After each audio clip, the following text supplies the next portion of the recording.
Hello. আজকের এই আলোচনায় আমরা ডিপ্লোমা ইঞ্জিনিয়ারিংয়ের বেসিক পাইথন সিলেবাসটাকে একেবারে সহজ করে দেখব, মানে একটা পুরো সেমিস্টারের জার্নি মাত্র 5 মিনিটের মধ্যে। তাহলে আর দেরি কেন, চলুন শুরু করা যাক।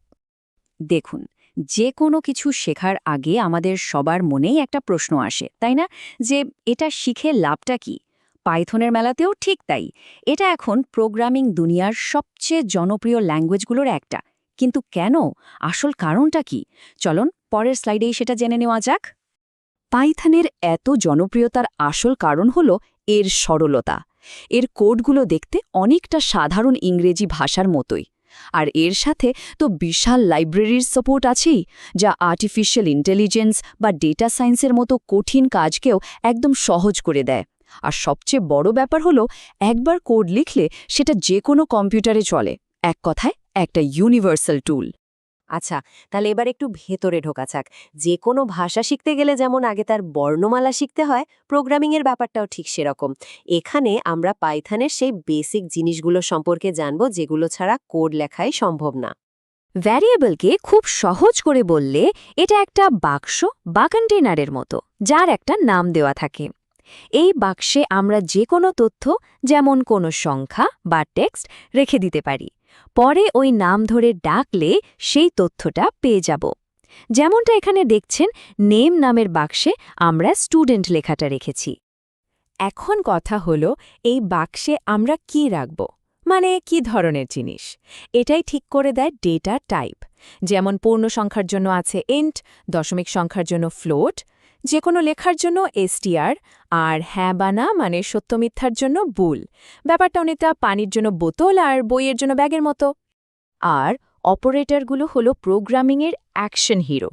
এগুলো দিয়েই আমরা যোগ, বিয়োগ, গুণ, ভাগের মতো গাণিতিক কাজ করি। আবার দুটো জিনিসের মধ্যে তুলনাও করি। সত্যি বলতে, অপারেটর না থাকলে ডেটাগুলো শুধু বসেই থাকবে, কোনো কাজই হবে না।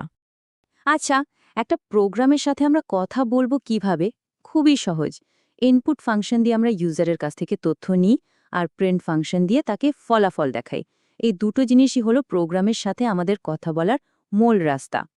বেশ, বেসিক জিনিসগুলো তো জানা হলো।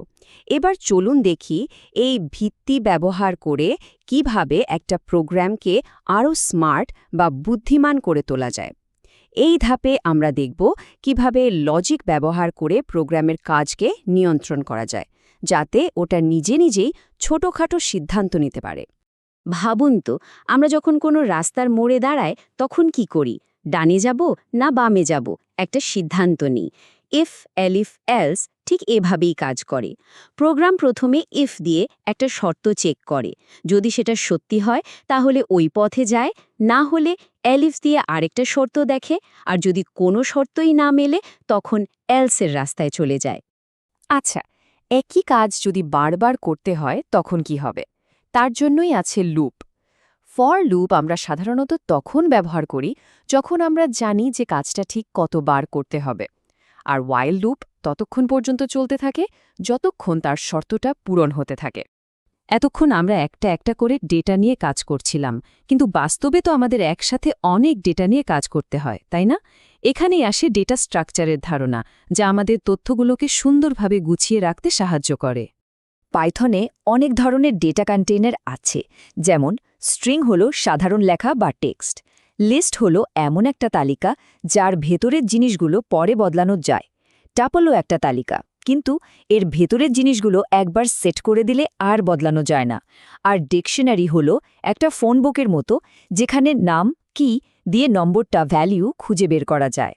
লিস্ট আর টিউপলের মধ্যে সবচেয়ে বড় পার্থক্যটা হলো, লিস্টকে পরিবর্তন করা যায় কিন্তু টিউপলকে যায় না।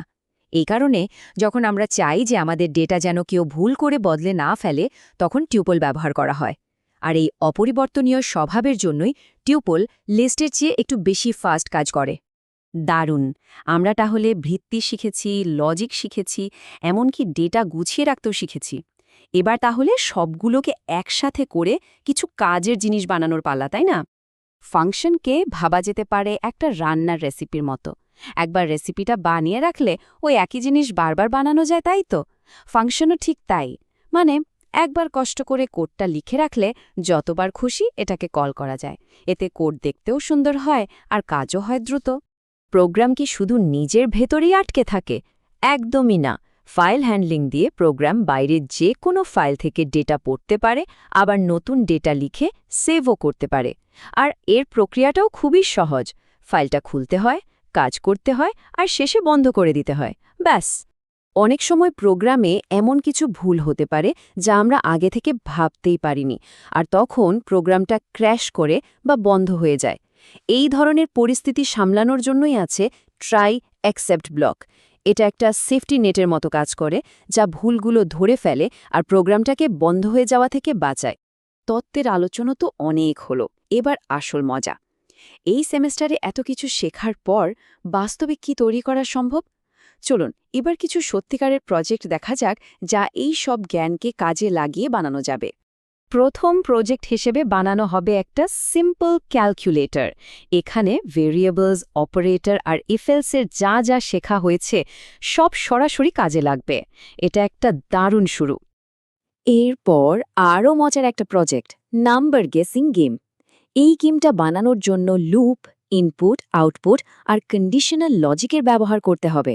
এটা কিন্তু বেশ মজার, আর এখানে লজিক আর লুপের আসল পরীক্ষা হবে। আর সবশেষে একটা complete project, student management system. এখানে আগে যা যা শেখা হয়েছে প্রায় সবকিছুই একসাথে কাজে লাগাতে হবে। ডিকশনারি দিয়ে স্টুডেন্টদের তথ্য রাখা, ফাইল হ্যান্ডলিং দিয়ে সেই তথ্য সেভ করা, এক কথায় একটা অসাধারণ প্রজেক্ট। সুতরাং আমরা দেখতে পাচ্ছি যে পুরো ব্যাপারটা একটা সিঁড়ির মতো। প্রতিটি নতুন কনসেপ্ট আগেটার উপর ভর করে তৈরি হয়, আর এভাবেই ধীরে ধীরে বেসিক কোডিং থেকে বড় অ্যাপ্লিকেশন বানানোর দক্ষতা তৈরি হয়।